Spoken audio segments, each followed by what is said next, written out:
One child, one teacher, one book, one pen can change the world. With this thirst for knowledge, she raised her voice on behalf of 66 million girls and children who were forgotten and deprived of education. Malala Yousafzai, an ordinary girl with special hopes and dreams, Malala stood out from the others in her Pashtun tribe. Malala Yousafzai was born on July 12, 1997 in the Swat Valley of Pakistan. She is the daughter of Ziauddin and Torpika Yousafzai. At a very young age, Malala developed eagerness to expand her knowledge. For years, her father, a passionate education advocate himself, ran a learning institution in the city, and school was a big part of Malala's family. In 2007, when Malala was 10 years old, the situation in the Swat Valley rapidly changed for her family and community. The Taliban began to control the Swat Valley and quickly became the dominant socio-political force. Girls were banned from attending school, and cultural activities like dancing and watching television were prohibited. The group made its opposition to a proper education for girls a cornerstone of its terror campaign. By the end of 2008, the Taliban destroyed some 400 schools. Determined to go to school and with a firm belief in her right to an education, Malala stood up to the Taliban. Alongside her father, Malala quickly became a critic of their tactics. "How dare the Taliban take away my basic right to education," she once said on Pakistani TV. In early 2009, Malala started to blog anonymously on the site of the British Broadcasting Corporation.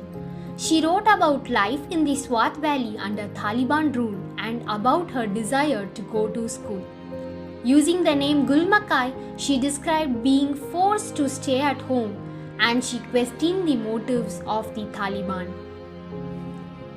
Malala was 11 years old when she wrote her first BBC diary entry. Under the blog heading, "I'm Afraid," she described her fear of a full-blown war in a beautiful Swat Valley and her nightmares about being afraid to go to school because of the Taliban. Pakistan's war with the Taliban was fast approaching, and on May 5, 2009, Malala became an internally displaced person after having been forced to leave her home and seek safety hundreds of miles away. On her return after weeks of being away from Swat, Malala once again used the media and continued a public campaign for her right to go to school. Her voice grew louder, and over the course of the next 3 years, she and her father became known throughout Pakistan for their determination to give Pakistani girls access to a free quality education. Her activism resulted in a nomination for the International Children's Peace Prize in 2011. That same year, she was awarded Pakistan's National Youth Peace Prize. But not everyone supported and welcomed her campaign to bring about change in Swat. On the morning of October 9, 2012, 15-year-old Malala Yousafzai was shot by the Taliban. Seated on a bus heading home from school, 2 members of the Taliban stopped the bus and fired 3 shots at Malala. One of the bullets entered and excited her head and lodged in her shoulder. Malala was seriously wounded. That same day, she was airlifted to a Pakistani military hospital in Peshawar and 4 days later to an intensive care unit in Birmingham, England. She required multiple surgeries, including repair of a facial nerve to fix the paralyzed left side of her face.